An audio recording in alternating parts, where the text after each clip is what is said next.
આવતીકાલે રજૂ થવાનું છે દેશનું બજેટ, ત્યારે ટેક્સટાઇલ ઉદ્યોગને કેન્દ્રીય બજેટને લઈ કેટલીક આશા અપેક્ષાઓ છે। કાપડ વેપારીઓની શું છે માંગ, આવો જોઈએ।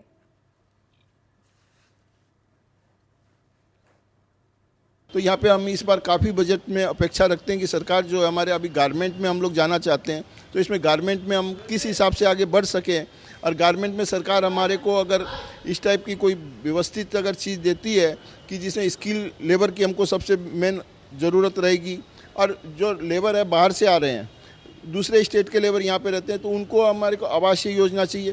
तो दो तीन चीज़ें अगर सरकार यहाँ पे अगर करती है तो निश्चित तौर पे गारमेंट के ऊपर टेक्सटाइल इंडस्ट्री आगे बढ़ेगी। तो इनकम टैक्स की अगर बात करने जाओ तो 5 लाख तक की छूट होनी चाहिए। उसके बाद कोई पेश नहीं होना चाहिए। जैसे 5 लाख 1,000 होती है, 2.5 लाख की छूट मिलती है। एटीसी की छूट है वो बढ़ानी चाहिए सरकार को। जो 1.5 लाख है उसको 3 लाख करनी चाहिए, ताकि लोगों में बचत हो, जैसे कोरोना में भी काम आया।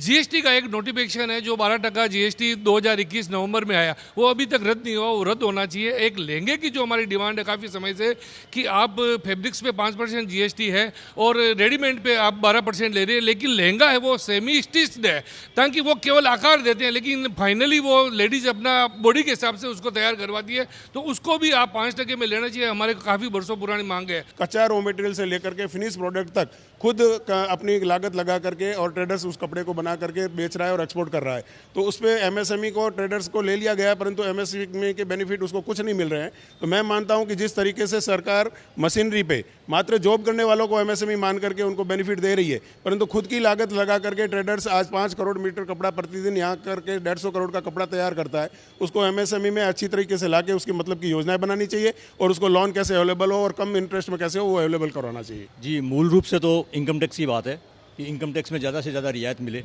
क्योंकि आज क्या है कि जिस हिसाब से खर्चे बढ़े हैं उस हिसाब से अगर देखा जाए तो व्यापारी के हाथ में लास्ट में कुछ नहीं बचता।